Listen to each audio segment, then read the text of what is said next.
Hello les amis, j'ai le plaisir de vous retrouver pour une nouvelle vidéo illustrant une fois de plus un entretien que j'ai réalisé avec un créateur de jeux, cette fois basé à Oklahoma City, donc un créateur américain.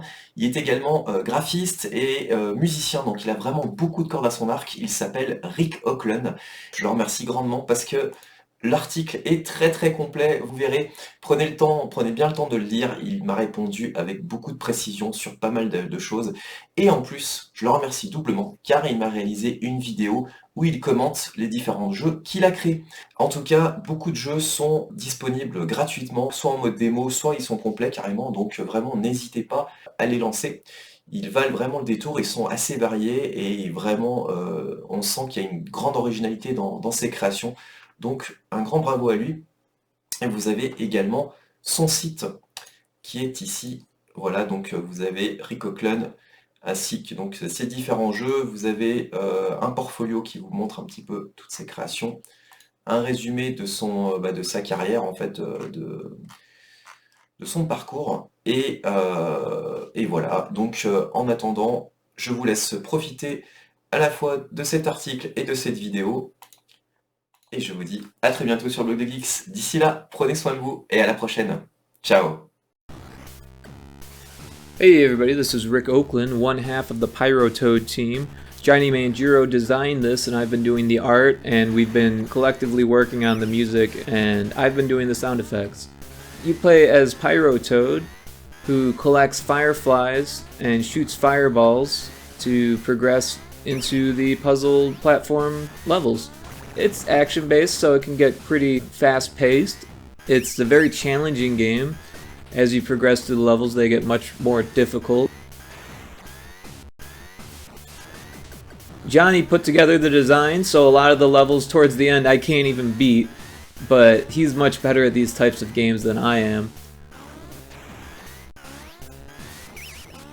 My purpose was mostly the art and again some of the music, but yeah.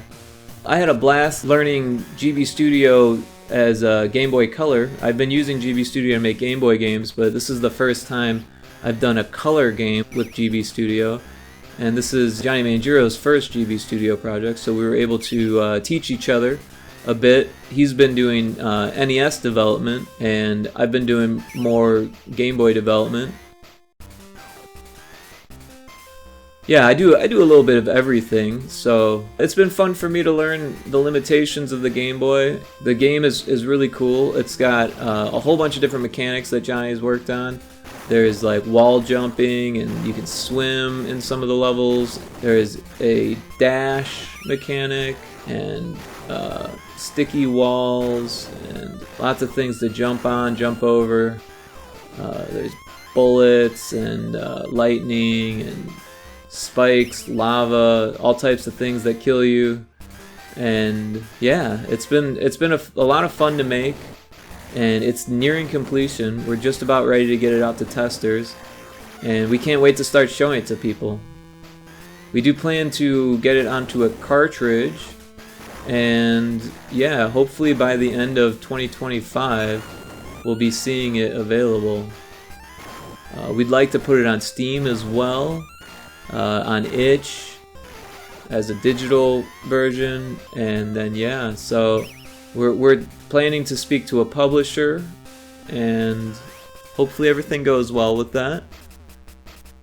But yeah, it's fun, it's challenging, and it's got a cute toad character that lights on fire and shoots fire, so you should all check it out once it's released, and we can't wait to hear what testers say. We are going to make a few minor changes, but for the most part it's ready to be seen, and we can't wait to show it to more people.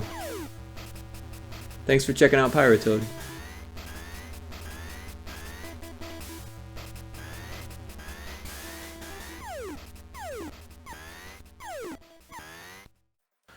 This is Retro Spaceball. You can see fighting the boss here. So Retro Spaceball is a amalgamation of shoot 'em up and pinball, and it's still getting worked on. It's about 7 years in the making so far, and right now it's a little bit on the back burner, and I'm planning to do some rebranding and restructuring of the game, cutting some things, and you know, expanding on other things. But you can play the demo on itch. It's actually more of a beta demo, so it's kind of whatever I've got finished right now, and there's like some Easter egg menus and stuff like that to get to stuff that is even unfinished. But yeah, it's a very experimental and unique game. You shoot the ball to the top of the level for the most part. And like I said, some parts are going to get cut and other parts will be expanded. It's been a lot of fun to make, a huge learning experience for me. When I started, I really didn't know what the game was going to be like, and I got player feedback along the way that really helped shape this game into what it is today and made it a lot more fun. And yeah, I can't wait to finish it and do more with it and get it on Steam. Right now you can wishlist it on Steam, but I didn't feel like the beta demo was quite to where I wanted it to be on Steam, and I kind of hold it to a higher standard on Steam, and on itch I kind of, you know, I get feedback and make some changes all the time. So go check it out on itch, go wishlist it on Steam, and hopefully soon I'll be getting a real demo up on Steam. This is Source Hack. Now, Source Hack was a Game Jam game that I started during a Game Jam. I've been since updated it, and I'm actually sitting on an update now that I need to debug and stuff. It's a little bit on the back burner, as well as Retro Spaceball right now, while I work on Pyrotoad with Johnny Manjiro.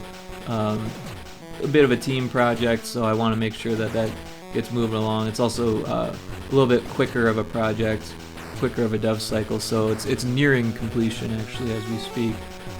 So I wanted to make sure that we get that out, and then I'll get back to these other games.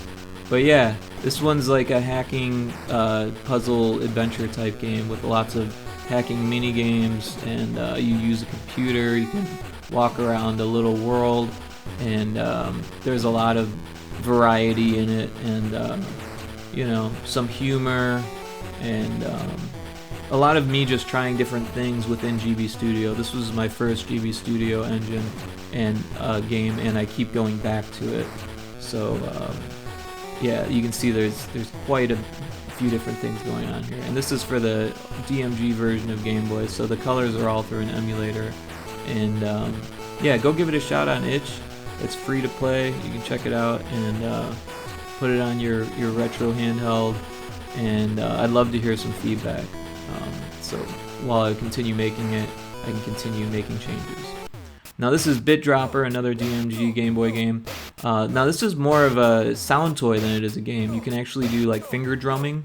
So the A button and the B button make sounds, as well as the up, down, left, and right on the D-pad. The start and select choose the different options.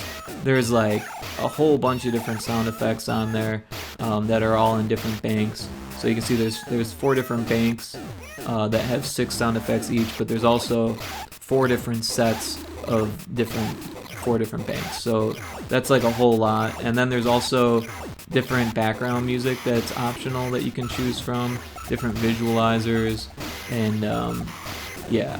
So there's kind of a bit going on here, and I did it all in a 10-day game jam, and it's gotten pretty good response so far. So I enjoyed playing it.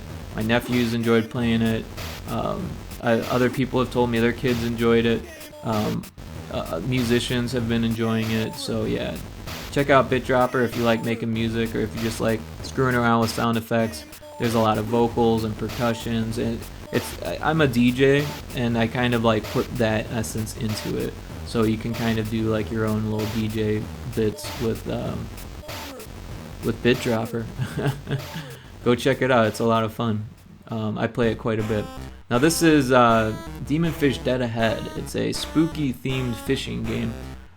Originally a game jam for the DMG Game Boy, and I spent 7 days working on it originally for a game jam. It was actually a 10-day game jam, but I started it late, and then I continued to update it. Demon Fish Dead Ahead was actually featured in a Brew Otaku magazine that was published. So there's actually a print copy of this magazine that shows my my game here, so that's really cool. And recently I had someone play the game on stream, and they had an absolute blast playing it. They played straight through the entire game in one sitting, and that was really, really fun to watch, and I'm glad that they enjoyed it so much. Go check it out if you like turn-based JRPG, fishing-themed games. You go around on a boat, you fight fish, you collect them. It's kind of simple, but it's actually quite difficult too. So there's a lot of challenge to it, and it was a technical challenge for me as well, doing it all myself, doing all the art and all the programming and all that stuff. But yeah, go check out Demon Fish Dead Ahead on itch. And I can't wait to keep making things for it and maybe get it on Steam one day. And then this is Little Screamies. So this is a Nuke Pop game. I worked with the Nuke Pop team on this. I actually had the opportunity to manage the team and do a lot of the development myself, a lot of the audio. I did this trailer. A lot of the art and the even some of the programming and a little bit of everything, really. Sound effects, music, some game design, a lot of environmental art, and yeah, a lot of what we're seeing here I had my hands on for sure. And then I also got to manage a team, so that was a lot of fun. And I feel like we made something really, really special here. It's a short game. You can play it in about 40 minutes or so. And we did that on purpose. And you could also spend a little bit longer finding all of the lore and uncovering all of the secrets in Little Screamies here. But yeah, you can play it on Steam for free, so go check it out. We had a lot of fun making it, and so far the response has been really good. And yeah, so go check out Little Screamies. But yeah, I'm Rik. I make games. I started as an artist, graduated around 2009, and I started using Unity in 2013, and now I'm doing Game Boy stuff as well. So thanks for listening. I appreciate it. Have a great one.